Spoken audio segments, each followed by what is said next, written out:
Hello friends, study centre में आप सभी का स्वागत है। तो फ्रेंड बता दें कि आज की क्लास हम सीआरपीएफ कांस्टेबल ट्रेडमैन के लिए जीके जीएस को पढ़ेंगे। जो इस क्लास से एक या दो प्रश्न आपके एग्जाम में अवश्य ही पूछे जाएंगे। तो ये हम क्लास को स्टार्ट करते हैं और आज का हमारा पहला प्रश्न है, भारतीय संविधान लिखने वाली संविधान सभा में कितने सदस्य थे। तो फ्रेंड बता दें कि भारतीय संविधान लिखने वाली संविधान सभा में सदस्यों की कुल संख्या 299 थी, इसलिए इसका करेक्ट आंसर सी होगा कि 299। चलिए बढ़ते हैं अगला प्रश्न की ओर। तो फिर अगला प्रश्न है, विशाल बांधों के निर्माण का विरोध किन कारणों से किया जाता है। तो दो नंबर प्रश्न बोला है कि विशाल बांधों के निर्माण का विरोध किन कारणों से किया जाता है। तो फिर बता दें कि किसानों का बड़े पैमाने पर विस्थापन के कारण किया जाता है। किसानों के बड़े पैमाने पर विस्थापन के कारण किया जाता है। चलिए बढ़ते हैं अगला प्रश्न की ओर। और हम अगला प्रश्न है, धूप खेल एक मौसमी खेल है जो डॉट डॉट में खेला जाता है। तो फिर बता दें कि जो धूप खेल है वह असम में खेला जाता है, इसलिए इसका करेक्ट आंसर सी होगा। चलिए बढ़ते हैं अगला प्रश्न की ओर। तो फिर अगला प्रश्न है, भारत में 1921 में जमशेदपुर में पहला लौह इस्पात कारखाना किसने स्थापित किया। तो फिर बता दें कि भारत में 1921 में जमशेदपुर में पहला लौह इस्पात कारखाना जे.एन. टाटा ने किया, इसलिए इसका करेक्ट आंसर ये होगा कि लौह इस्पात कारखाना भारत में पहला बार जे.एन. टाटा ने 1921 में जमशेदपुर में किया। चलिए बढ़ते हैं अगला प्रश्न की ओर। तो फिर अगला प्रश्न है, प्रधानमंत्री रोजगार योजना कौन से वर्ष प्रारंभ की गई। तो फिर बता दें कि प्रधानमंत्री रोजगार योजना 1993 में प्रारंभ की गई, इसलिए इसका करेक्ट आंसर सी होगा कि 1993। चलिए बढ़ते अपने अगला प्रश्न की ओर। तो फिर अगला प्रश्न है, निम्नलिखित में से कौन सी नीति काम करने के अधिकार के लिए अंतर्गत आती है। तो फिर बता दें कि महात्मा गांधी राष्ट्रीय ग्रामीण रोजगार गारंटी अधिनियम जो है काम करने के अंतर्गत आती है। काम करने के लिए महात्मा गांधी राष्ट्रीय रोजगार गारंटी योजना जो है वो काम करने के अधिकार में आती है। चलिए बढ़ते अपना अगला प्रश्न की ओर। तो अगला प्रश्न है, सूर्य नदी तालाबों की पूजा से जुड़ा कौन सा त्यौहार है। तो फ्रेंड जो हमारा प्रश्न पूछ रहा है कि सूर्य नदियों और तालाबों की पूजा से जुड़ा हुआ कौन सा त्यौहार है। तो फ्रेंड बता दें कि जो छठ होता है उसी में सूर्य देवता की ओर नदी या तालाब की पूजा की जाती है, इसलिए इसका करेक्ट आंसर सी होगा कि छठ। चलिए हम बढ़ते अपने अगला प्रश्न की ओर। तो फिर अगला प्रश्न है, सितारों की जगमगाहट का कारण है। तो फिर बता दें कि सितारों की जो जगमगाहट का मुख्य कारण है वह है वायुमंडलीय अपवर्तन, इसलिए इसका करेक्ट आंसर ये होगा कि सितारों के जगमगाहट का मुख्य कारण है वायुमंडलीय अपवर्तन। चलिए बढ़ते अपने अगला प्रश्न की ओर। तो फिर अगला प्रश्न है, भारत के अधिकांश शास्त्रीय नृत्य 3 मुख्य पहलुओं को मिलते हैं, जैसे पहला है भाव राग और तीसरा क्या है, यानी तीसरा पूछ रहा है डॉट डॉट। तो फिर बता दे कि भारत के मुख्य नृत्य 3 मुख्य पहलू हैं, पहला है भाव राग और तीसरा बताना है। तो फिर बता दें कि तीसरा वह ताल होता है, भाव राग और ताल, इसलिए इसका करेक्ट आंसर ये होगा। 10वां प्रश्न कहता है कि किस भारतीय कलाकार को जीवन काल उपलब्धि ग्रैमी पुरस्कार से सम्मानित किया गया।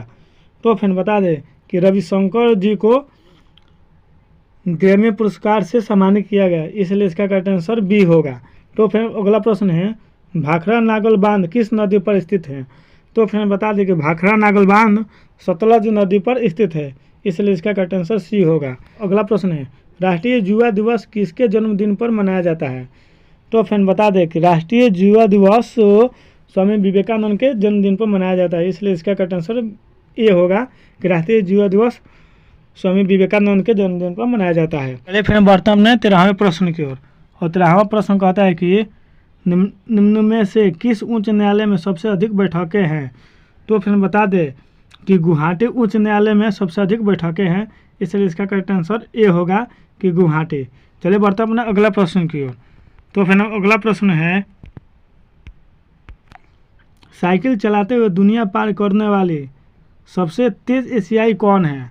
तो फ्रेंड बता दें कि साइकिल चलाते हुए दुनिया पार करने वाली सबसे तेज एशियाई वेदांगिनी कुलकर्णी हैं, इसलिए इसका करेक्ट आंसर बी होगा। वेदांगिनी कुलकर्णी है जो साइकिल चलाते हुए दुनिया पार करने वाली सबसे तेज एशियाई हैं। 69वें गणतंत्र दिवस 2018 में अशोक चक्र से किसे सम्मानित किया गया?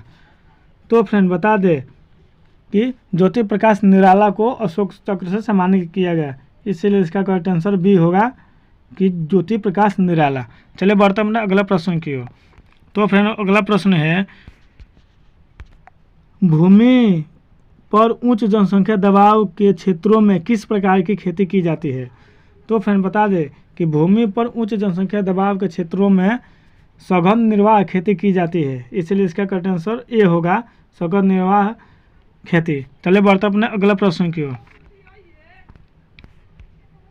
तो फिर अगला प्रश्न है, पीयूष ग्रंथि द्वारा किस हार्मोन का स्राव किया जाता है? तो फ्रेंड बता दें कि पीयूष ग्रंथि द्वारा ग्रोथ हार्मोन का स्राव किया जाता है, इसलिए इसका करेक्ट आंसर ए होगा, ग्रोथ हार्मोन। अगला प्रश्न है, किस भारतीय राज्य में आवास मंडलियों, उद्योगों, इमारतों की अन्य निर्दिष्ट श्रेणियों के लिए सौर प्लांट अनिवार्य कर दिया है? तो फ्रेंड बता दें कि यह हरियाणा में कर दिया गया है, इसलिए इसका करेक्ट आंसर ए होगा। चलिए फ्रेंड बढ़ते हैं 19वें प्रश्न की ओर। केंद्रीय कल्याण मंडल के संस्थापक अध्यक्ष कौन थे? तो फ्रेंड बता दें कि केंद्रीय सामाजिक कल्याण मंडल के संस्थापक अध्यक्ष जी दुर्गाबाई देशमुख हैं, इसलिए इसका क्या करेक्ट आंसर सी होगा, जी दुर्गाबाई देशमुख। चलिए बढ़ते हैं अगला प्रश्न की ओर।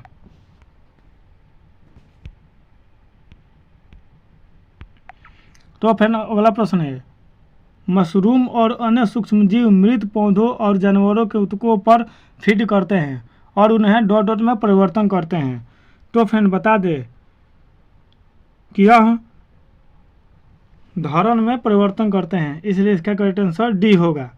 अगला प्रश्न है, चिप्स को ऑक्साइड होने से बचाने के लिए चिप्स के बैग में कौन सी गैस प्रवाहित की जाती है? तो फ्रेंड बता दें चिप्स को ऑक्साइड होने से बचाने के लिए नाइट्रोजन गैस को प्रवाहित की जाती है, इसलिए इसका करेक्ट आंसर सी होगा कि नाइट्रोजन गैस को प्रवाहित की जाती है। चलिए बढ़ते हैं अपने अगला प्रश्न की ओर। तो फ्रेंड अगला प्रश्न है, 2 साल तक बिना किसी मुकदमे के राजनीतिक कैदियों को हिरासत में रखना डॉट डॉट विशेषता थी। तो फ्रेंड जो हमने प्रश्न पूछा है कि 2 साल तक बिना किसी मुकदमे के राजनीतिक कैदियों को हिरासत में रखना वह किसकी विशेषता थी? तो फ्रेंड बता दें को रॉलेट एक्ट की विशेषता थी, इसलिए इसका करेक्ट आंसर ए होगा, रॉलेट एक्ट। अगला प्रश्न है, देश की तुलना करने के लिए प्रमुख अर्थशास्त्रीय विशेषता उनकी है, मैंने किस क्या है वहीं पूछा है प्रश्न। तो फ्रेंड बता दें कि वह आय की है, इसलिए इसका करेक्ट आंसर ए होगा, आय। चलिए बढ़ते हैं अगले प्रश्न की ओर। तो फ्रेंड अगला प्रश्न है, ईस्ट इंडिया कंपनी के आविर्भाव के बाद निम्नलिखित में से किस समुद्री बंदरगाह का पतन हुआ? तो फ्रेंड बता दें कि सूरत बंदरगाह का पतन हुआ, इसलिए इसका करेक्ट आंसर ए होगा, सूरत। ईस्ट इंडिया कंपनी के आविर्भाव के बाद सूरत बंदरगाह का पतन हो गया। चलिए बढ़ते हैं अगला प्रश्न की ओर, और आज का हमारा लास्ट प्रश्न है, कौन सा भारतीय सांस्कृतिक स्थल विश्व विरासत की सूची में शामिल नहीं है? तो फ्रेंड जो हमारा 25 नंबर प्रश्न कह रहा है कि कौन सा भारतीय सांस्कृतिक स्थल विश्व विरासत की सूची में नहीं है? तो फ्रेंड बता दें कि जो जामा मस्जिद है वह विश्व विरासत की सूची में नहीं है, इसलिए इसका करेक्ट आंसर बी होगा। यह क्लास अच्छा लगा हो तो हमारे चैनल को सब्सक्राइब कीजिए और अधिक से अधिक शेयर कीजिए। चलिए मिलते हैं किसी नेक्स्ट क्लास में, तब तक के लिए टाटा बाय बाय।